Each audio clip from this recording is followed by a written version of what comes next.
As Bruce alluded to earlier, not a 55-car grid, but a very competitive field and split very, very closely, particularly the top 20 drivers. We've got the HQs out on the racetrack now for their 3-lapper this morning. Peter Dane is there. Pete's on pole for this one. Steve Bookchart starts alongside, and then Greg King and Vincent Gatt. Michael Simpson is the next one as we take our crane shot. And let me tell you, 52 starters for the Kamikaze Kingswoods here this morning. And they are off. Now, the climb to the top of the mountain by these guys is going to be something to watch. It won't be the fastest climb you've ever seen, but they'll be very, very close together. The first corner will be the first obstacle. Look at that, just like the old days. 3 wide coming through the corner. Hell corner on the way up Mountain Straight for the first of 3 laps. Incredible field. 52 of the old HQs. And Richard Hay, our European racing correspondent, do we have anything like that in Europe? We have a lot of one-make racing, but nothing quite like this. London cabbies, that's what it'd be like. So here they come. The charge of the Light Brigade, one after the other, bumper to bumper, up toward Repco for the first time. Peter Dane in command, Butchart in second. This massive field swings up the shelf, up toward the BP cutting. I guess organisers had some concerns of an HQ race an hour or so before the start of the Tooheys 1000. I think the guys all promised to behave themselves as they head towards BP cutting for the first time. I've heard them say that before, Mike. Yes, so have I. Didn't believe a word of it. The exit to BP. Massive field of cars. What they've been now well over 20 years of age. HQ Holdens running the standard 202 Holden red motor, 3-speed transmissions. Basically showroom stock, a few safety modifications allowed, but this is basically the showroom product from 1971. Do they still have a column gear shift on this? I don't think anyone's stuck with the column. They've all gone for the racy floor shift. But, oh, here's 2 wide coming through McPhillamy Park here. Oh, there's one out of shape. They said they behaved themselves. Oh, no, back across. Oh, there's cars going everywhere. Can they get through without any carnage? Yes, indeed. Biggest save of the morning, but you couldn't pick who it was. 20 it was that got out of shape, I think. 49, I think, hit the wall, Greg King. But that was a pretty hairy moment for the HQ boys. They all managed to get through unscathed. Let's have a look at some replay. Yes, you're right, 49. And my concern was, as it started to come back across the racetrack, was who was going to rear-end him. Then he turned right. Everyone behind said, oops. I think they did pretty well. He did very well. So did those following pretty close behind to avoid. Oh. Crowd's giving him a big raspberry. You can't see what number that is, but another one. That is not the place you want to stop at Mount Panorama, I'll tell you. Look about a raspberry from the crowd. He doesn't want to be the other side of the fence. I'll give you the tip. That's a dead drop down there. Car number 14. The driver involved in that one, and that is parted. Graham Apolloni. So the marshal holds his hands. What am I supposed to do? He'll hold his hands next time they come through there, I'll tell you. So getting pretty tight and squeezy through here, out of the chase. 2 wide, side by side, down toward Murray's corner for the first time. This is a classic example of controlled racing. These cars so evenly matched, you can see it here, bumper to bumper. They'll either dust off or dust up the racetrack this morning. So here they come. The crowds at Mount Panorama just love these things. They really are just so popular. Well, the racing's so close. You wouldn't expect Peter Dane to get such a break on the field in 1 lap of 3 here this morning. Through Shell Turn. Look at the crowd in the background. They're all the way along Pitt Straight this morning. They're backed up for K's outside of Bathurst, heading this way to the track. So Dane in control, Butchart in second. Gatt moves up to third, Axiak in fourth, Davis in fifth, and Aquino in sixth. Some of these guys also compete on the Thunderdome in Melbourne, so they get plenty of racing activity during the year for the HQs. Here's a move, or guy looking at a move, the third position to come through Repco once again. Car 66, I think it was. Paul Axiak slowly moving up through the field. So here they are. This is the leading bunch, and Dane doing a very nice, tidy job out front. Young Steve's getting a little closer to him as they exit at BP cutting.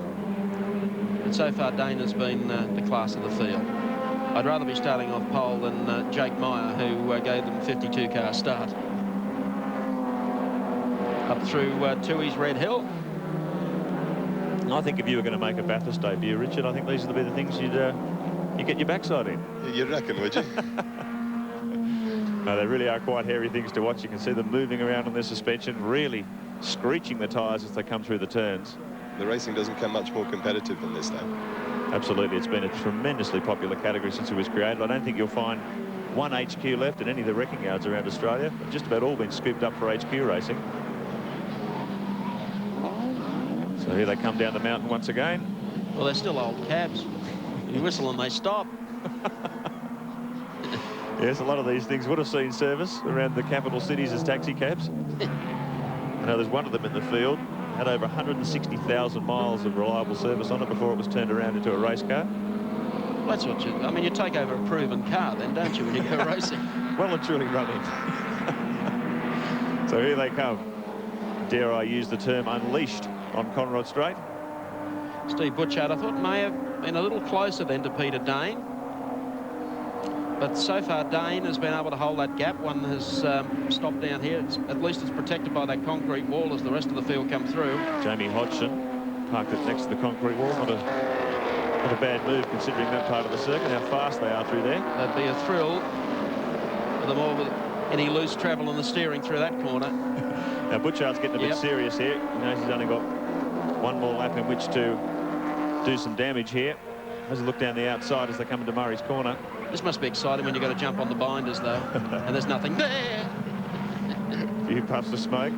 Working the front disc brakes on the Holden very hard. No ABS on these cars, of course. ABS hadn't even been thought of, I don't think, in those days, Richard.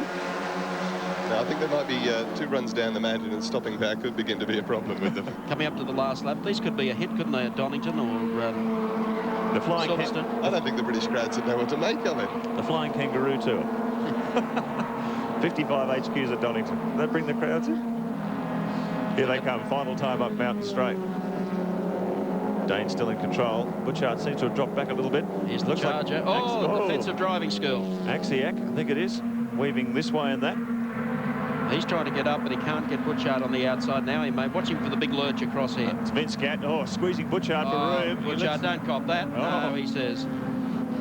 So he leans on him a little bit. Axiak up into 4th position now. A 5th one joining onto this leading bunch. Let's allow Dane to open up 3 or 4 car lengths as they come into the cutting for the final time. Butchart in 2nd. Gatt now up to 3rd. Axiak 4th. Davidson in 5th. Oh, side by side through the cutting for the final time. So the crunch. The top 6 have been excellent, haven't they? I mean, they've all had a lurch, and but they've been able to very minimal contact.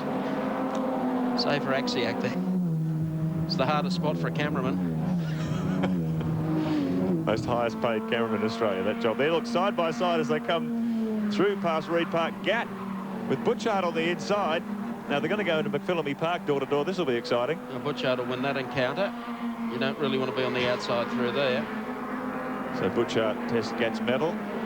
Gatt didn't want to test his medal, so he drops back into 3rd position. Axiak 4th. Positions haven't changed as they barrel down the mountain for the final time. Look how hard it had the handling capabilities of a Manly ferry in a high sea. Heading down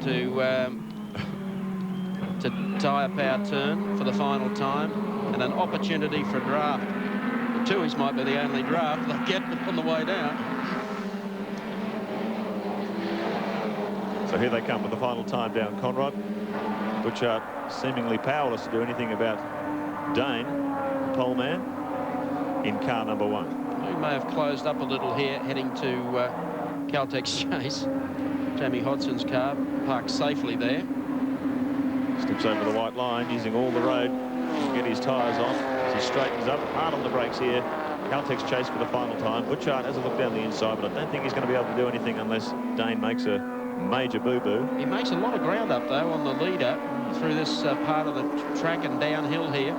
This could be a big, brave move, but he should be on the inside of him. Last time he tried to go the outside and overran him. I think he cooked his brakes last time. Could have. Last corner's coming up. The HQ Holden's at Mount Panorama this morning. The win's going to go to Peter Dane. Steve Butchart's going to get across the line for 3rd place. Vincent Gatt home for 3rd. Paul Axiak in 4th place. And a very entertaining race for the HQs. And I must comment just how well behaved they were. They promised they would be this morning and not cause officials a the big opportunity of a clean-up that was going to take 50 minutes. Okay, let's check them out on the race score. Peter Dane, of course, the winner.